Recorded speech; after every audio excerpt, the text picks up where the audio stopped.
Hey guys, it's Poison. And the over-the-air patches this week have hit a lot of different decks, mainly the bounce deck, improving some move decks, and some other few cards that we probably wasn't expecting. The first card being Kitty Pryde, who was originally a 1 energy 0 power card, who gained +2, who's now has been nerfed to a 1 energy 2 power card with 1 power increase when returning to the hand. A change like this means that she's not going to be as effective as before. We're not going to see her be played in every single scenario. The common plays with her was to choose to play her over your turn 2s, 3s and 4s and have to mix in other plays with them. For example, on turn 2, if you had Agatha in hand, you were probably still going to play Kitty Pryde because statistically it's going to gain you 2 power out of it, whereas Agatha is 2 energy 0 power play to the board. So on turn 3, you're looking to go Agatha and Kitty Pryde. Turn 4, you're going to go Bishop and Kitty Pryde. Whereas now, those choices are going to be a bit harder to make. You'll probably end up favouring Bishop over Kitty Pryde so that he will start to ramp earlier. But when running a bounce deck, you're still going to find that Kitty Pryde is going to be really useful in that. She benefits lots of cards directly just by the fact of playing her again and again. It's just she's not going to be as strong and nearly as game-changing as she once was. The next card saw hit was Hit Monkey, who went from a 2 energy 0 power to a 3 energy 2 power. He keeps the same on reveal ability, but just at a higher cost to be able to play him.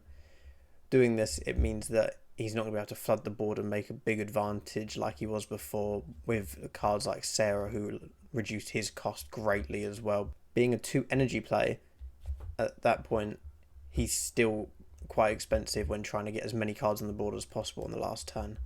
The one benefit though of him now being at a 3 energy cost is that he's going to be able to fit into Silver Surfer decks quite easily and probably provide an extra 2 or 4 power.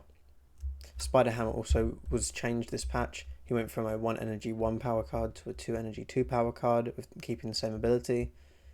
This just means that he's not going to be contesting for spots like Iceman, where he was recently replacing that.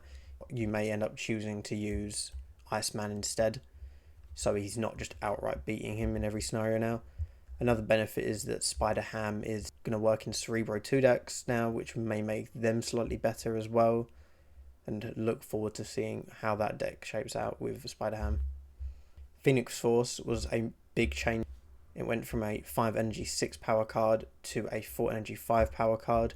With a change like this, it means that you can get it out 1 turn earlier, which effectively doubles the amount of movement you can do with it when it's attached to multiple man.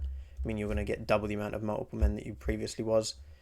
Being at 4 as well allows you to, even if you don't draw it till the last turn of the game, you're going to be able to play it with Iron Fist and the next card as well that we're going to talk about being Ghost Spider, all on the last turn, so you'll at least get some movement out of it, even if you do draw it late. Whereas when it was a 5 cost, you're very much fixed in what you can do with it if you did want to play it. The other important fact to point out is since it's going from a 6 power to a 5 power, it's effectively out of the Shang-Chi kill zone range, so you're not worried about your multiple men that you're duplicating out becoming destroyed by a Shang-Chi unless they're somehow buffed. And as I was just mentioning, Ghost Spider has been changed as well. She's gone from a 2 energy card with 3 power to a 1 energy with 2 power. This makes her much more flexible. She's going to be able to use on the last turn with Phoenix Force and Iron Fist to be able to make a lot of multiple men or combo up other move cards much more frequently because she's not limited by a larger energy cost than before. You may even want to play her in other decks where you Dr. Octopus on the last turn and then pull him away to another lane. A few months ago, that was quite the meta using Iron Fist, so that deck might resurface with him in place. So now you have 2 options to do that same turn effect. The next card was Living Tribunal, who's been changed from a 6 energy 6 power card to a 6 energy 9 power card. The Living Tribunal has been quite underwhelming since being released, because dividing your power across all 3 lanes just isn't that effective, to be honest. Most people compete for 2 lanes only, so that 3rd lane really doesn't matter. So as long as you can still beat them on 2 lanes, Living Tribunal is really not that big of a deal.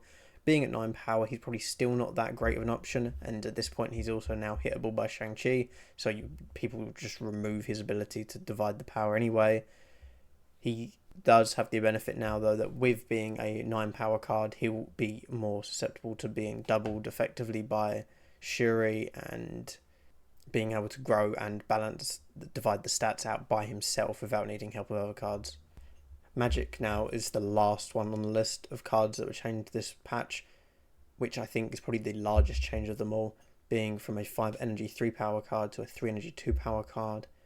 It's going to allow you to play her out much earlier and at a lower cost to your deck that wants to run bigger cards, because you're not paying that cost of 5 energy for her. You can now pay it on a normal curve at 3 and still make up for that with 4, 5, 6 and another combo at 7 if needed. So it's just greater options there. And now being a 3 cost card, she can fit into Silver Surfer decks along with Hitmonkey and a variety of other cards, which just allows for flexibility there as well. I think Magic is probably the one that will be the most impactful since this change. Please let me know what you think of this patch in the comments, and I look forward to hearing your feedback on this video.